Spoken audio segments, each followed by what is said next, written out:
আমার বৃন্দাবনের কাহিনীটি হল গোবর্ধন অতি পবিত্র স্থল। সকলেই অবগত আছেন, ব্রজবাসীগণ তাহাদের জীবিকার জন্য এ গোবর্ধনের উপর বিশেষভাবে নির্ভর করিতেন। তাহাদের গোপালন ও কৃষিকার্য এ গোবর্ধনেই হইত। আপনার যথা সর্বস্ব দিয়া গোবর্ধন ব্রজবাসীগণের সেবা করিতে গুণমুগ্ধ ব্রজবাসীগণ গোবর্ধনের পূজা আরম্ভ করিলেন। ইহাতে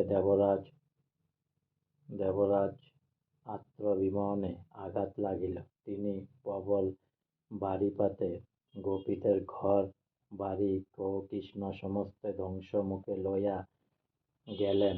গোপীগণ উপারন্তর না দেখিয়া শ্রীকৃষ্ণের স্তুতি আরো করিলেন। ভক্তের ভগবান ভক্তের দুঃখ নিজে গ্রহণ করিলেন। ঈশ্বর শান্তির বিরুদ্ধে ব্রজবাসীগণকে রক্ষা করিতে লাগিলেন। বাড়িপাতে যখন সমস্ত ডুবিয়া যাইবার উপক্রম হইল, তখন শ্রীকৃষ্ণ দৃঢ় হস্তে গোপনকে উঠাইয়া ধরিলেন। ব্রজবাসীগণ রক্ষা পাইলেন। ইন্দ্রের অতি সেবা ব্যর্থ হইল। গিরিধারী ধারণ করিলেন বলিয়া তাহার এক নাশ হইল। গিরিধারী ইন্দ্র পরাস্ত হইয়া আপনার ভুল বুঝিতে পারিলেন।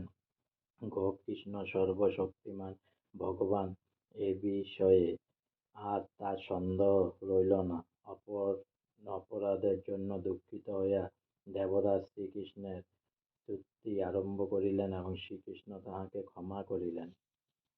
গোবর্ধন পরিক্রমা করিলেন। মনরথ সিদ্ধ হয়। কার্তিক মাসে দীপাবলির দিন ও আষাঢ়ের পূর্ণিমার অসংখ্য ভক্ত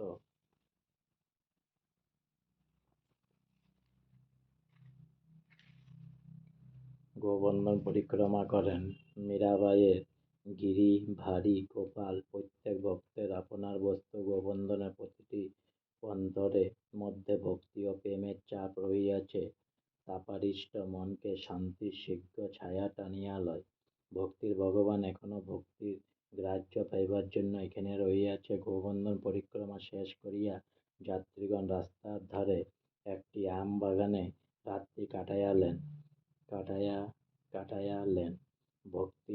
ভক্তিবনে ভরপুর মন প্রকৃতির উন্মুক্ত আশ্রয়ে বিশেষ আনন্দ লাভ করিয়া থাকে। আজকে আমার শ্রী বৃন্দাবনের কাহিনী এখানেই সমাপ্ত হলো।